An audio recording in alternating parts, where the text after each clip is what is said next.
Une sœur m'a demandé de parler de l'affaire Sarah Nguesso. Bon, moi je vais m'adresser directement à Sarah Nguesso. On va aller français facile, Tochi Balater. Sarah Nguesso, les Congolais ne sont pas jaloux de ton train de vie luxueux. Tu n'impressionnes personne, tu sais pourquoi? Ton train de vie est alimenté par l'argent du contribuable congolais. En d'autres termes, c'est de l'argent volé. C'est de l'argent volé.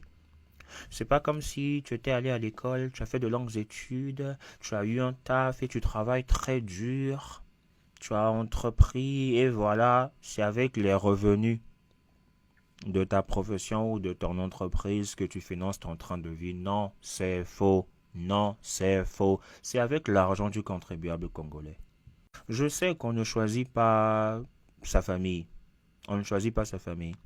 Oui, les Congolais ne sont pas jaloux d'Enguesso en fait. Les Congolais intelligents et lucides savent que la famille Nguesso, la famille Sassoula, c'est une famille maudite. Oui, personne ne peut vous envier. Toi, tu es simplement bénéficiaire de la criminalité organisée par tes parents et tes grands-parents. C'est tout. Tu n'as rien fait d'extraordinaire pour avoir ce train de vie parce que tu n'as pas choisi d'être né dans la famille Nguesso. Tu n'as rien fait d'extraordinaire.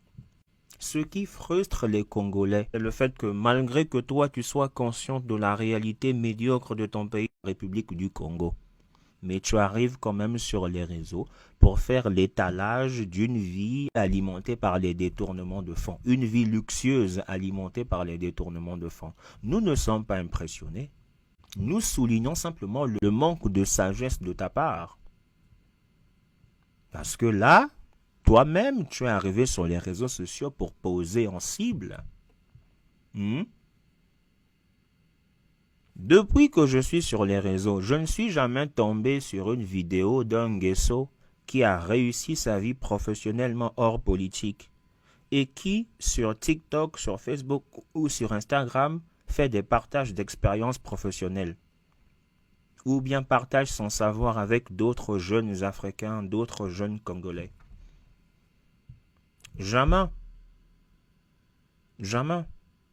C'est des politiciens ou bien c'est des gens comme vous arrivez sur les réseaux, ma vie à Miami, j'ai fait du shopping ici et tout ça. Maman, tu n'as pas travaillé pour avoir cet argent. Nous, on n'est pas pour nous impressionner. On ne peut pas te jalouser. Ce que nous dénonçons, c'est le fait que toi, tu es simplement ignorant et maïeza.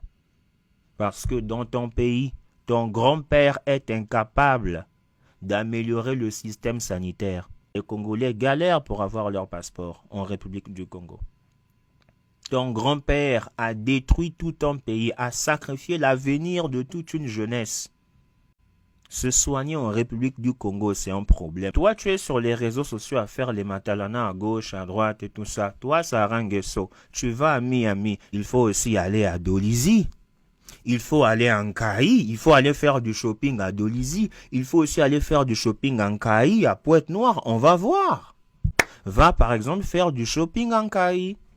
Prends un vol depuis, je sais pas, Miami, depuis Paris et tout ça.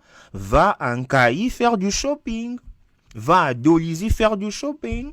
Comme ça, tu vas atterrir à l'aéroport de Dolisie et tout ça. Et tu vas aller au centre-ville de Dolisie. Tu vas faire du shopping. Tu vas vlogger. Et ensuite, viens nous balancer ça sur les réseaux sociaux. Nous, on sera là en commentaire. On va t'applaudir. Ton train de vie luxueux, là, c'est seulement dans les pays des autres. Mais dans ton propre pays, tu peux pas vlogger et tout ça. Nous montrer les belles infrastructures que ton grand-père a construites après plus de 40 ans au pouvoir. Sarah Nguesso, il faut aller à Dolisie, il faut aller faire du shopping à Dolisie, il faut aller faire du shopping en Kaï et vlogger aussi. Il faut nous ramener ça sur les réseaux. Comme ça, les personnes qui te suivent